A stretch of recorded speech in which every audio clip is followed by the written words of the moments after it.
നമ്മുടെ നാട്ടിൽ ജനാധിപത്യമാണ്. ഈ ജനാധിപത്യത്തിൽ ഇരുന്നു കൊണ്ട് നമ്മുടെ നാട്ടിൽ ആർക്കും എന്തും പറയാം എന്നുള്ള ഒരു തോന്നലുണ്ട്. ജനാധിപത്യം എന്ന് പറയുന്നത് എല്ലാ ജനങ്ങൾക്കും അഭിപ്രായം പറയാനുള്ള സ്വാതന്ത്ര്യമാണ്.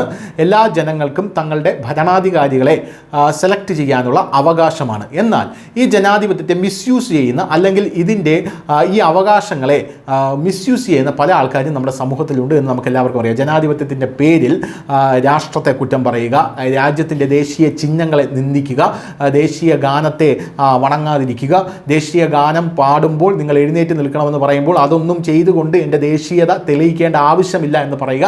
അങ്ങനെയുള്ള ചില കാര്യങ്ങളൊക്കെ നമ്മുടെ രാജ്യത്ത് നടക്കാറുണ്ട്. അതിനൊക്കെ അപ്പോൾ തന്നെ അടിച്ച് കിട്ടാറുമുണ്ട് എന്നുള്ളതാണ് മറ്റൊരു കാര്യം.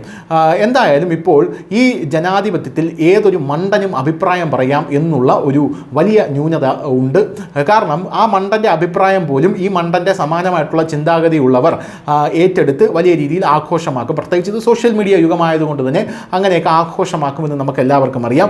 ഇപ്പോൾ അത്തരത്തിലൊരു മണ്ടൻ എഴുതിവിട്ട അഭിപ്രായം കോടതി എടുത്തിട്ട് കുടഞ്ഞിരിക്കുകയാണ്. ആ മണ്ടൻ്റെ അഭിപ്രായം പാകിസ്ഥാൻ സിന്ദാബാദ് എന്ന് ഫേസ്ബുക്കിൽ ഒരു പോസ്റ്റ് ഇട്ടു.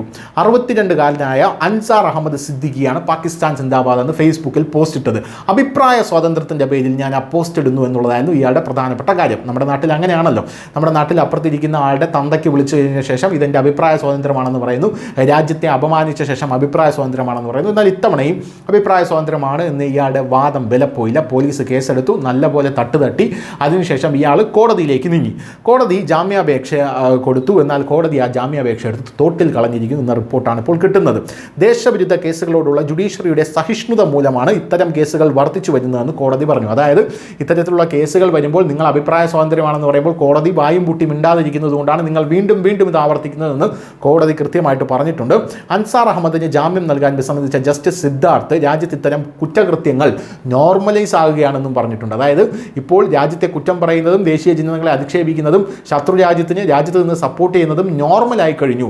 ഇങ്ങനൊരു സാഹചര്യത്തിൽ നമുക്ക് മുന്നോട്ട് പോകാൻ സാധിക്കില്ല. അതായത് ഒരു രാജ്യത്തിൻ്റെ സംസ്കാരവും അഭിമാനവും പണയം വെച്ചുകൊണ്ട് ഒരു രാജ്യത്തിനും പ്രോസ്പർ ചെയ്യാൻ സാധിക്കില്ല എന്നാണ് കോടതിയുടെ നിരീക്ഷണം. അലഹബാദ് ഹൈക്കോടതി ഇങ്ങനെ പറയുന്നു: ഹർജിക്കാരൻ്റെ ഈ പ്രവൃത്തി ഭരണഘടനയോടുള്ള വ്യക്തമായ അപമാനമാണ്.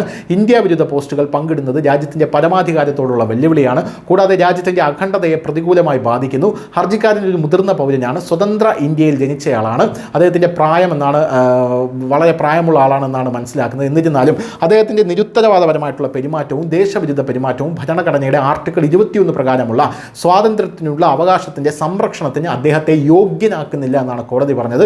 എന്നിരുന്നാലും ജാമ്യാപേക്ഷ തള്ളിക്കൊണ്ട് ഹർജിക്കാരനെതിരായിട്ടുള്ള കേസ് എത്രയും വേഗം കീഴ്ക്കോടതിയിൽ കേൾക്കണമെന്നാണ് ഇപ്പോൾ കോടതി പറഞ്ഞിരിക്കുന്നത്. എന്തായാലും ഉത്തർപ്രദേശിലെ ബുലന്ദ് ഷഹറിലെ ഛത്രി പ്രദേശത്ത് അൻസാർ അഹമ്മദ് സിദ്ദിഖിനെതിരെ IPC സെക്ഷൻ 197, അതായത് ദേശീയ ഐക്യത്തിന് ഹാനികരമായിട്ടുള്ള പ്രവർത്തികൾ, 152, അതായത് ഇന്ത്യയുടെ പരമാധികാരം, ഐക്യം, അഖണ്ഡത എന്നിവയ്ക്ക് ഹാനികരമായിട്ടുള്ള പ്രവർത്തികൾ എന്നിവ പ്രകാരം കേസെടുത്തിട്ടുണ്ട്. ഈ കേസിലെ വാദം കേൾക്കുന്നതിനിടെ അപേക്ഷകൻ 2025 മെയ് 3 ഫേസ്ബുക്കിൽ ഒരു വീഡിയോ മാത്രമേ പങ്കിട്ടുള്ളൂ എന്ന് അൻസാർ അഹമ്മദിൻ്റെ അഭിഭാഷകൻ വാദിച്ചു. അദ്ദേഹം ഒരു മുതിർന്ന പൗരനാണ്, അദ്ദേഹം ചികിത്സയിലാണെന്നാണ് പറയുന്നത്. ഇതാണ് എല്ലാ ക്രിമിനലുകളും അവസാനം എടുത്തിടുന്ന ഒരായുധം എന്ന് പറയുന്നത്. ചികിത്സയിലാണ്, ഹൃദ്രോഗമാണ്, ഹൃദ്രോഗിയാണ്, കിഡ്നിക്ക് വയ്യ എന്നൊക്കെയാണ് പറയുന്നത്. എന്തായാലും അൻസാർ അഹമ്മദ് സിദ്ദിഖിയുടെ ജാമ്യാപേക്ഷ സർക്കാർ അഭിഭാഷകൻ എതിർത്തു. അജ്ദറിൻ്റെ പെരുമാറ്റം രാജ്യ താൽപ്പര്യത്തിന് വിരുദ്ധമാണെന്നും ജാമ്യത്തിൽ പുറത്തിറങ്ങാൻ അർഹനല്ലെന്നും പഹൽഗാമിൽ 26 പേരെ തീവ്രവാദികൾ കൊലപ്പെടുത്തിയതിന് ശേഷമാണ് ഈ വീഡിയോ ഇയാൾ പോസ്റ്റ് ചെയ്തിരിക്കുന്ന ശക്തമായിട്ടുള്ള വാദമാണ് ഇയാൾക്കെതിരെ സർക്കാർ ഉന്നയിച്ചത്. News desk, news India Malayalam.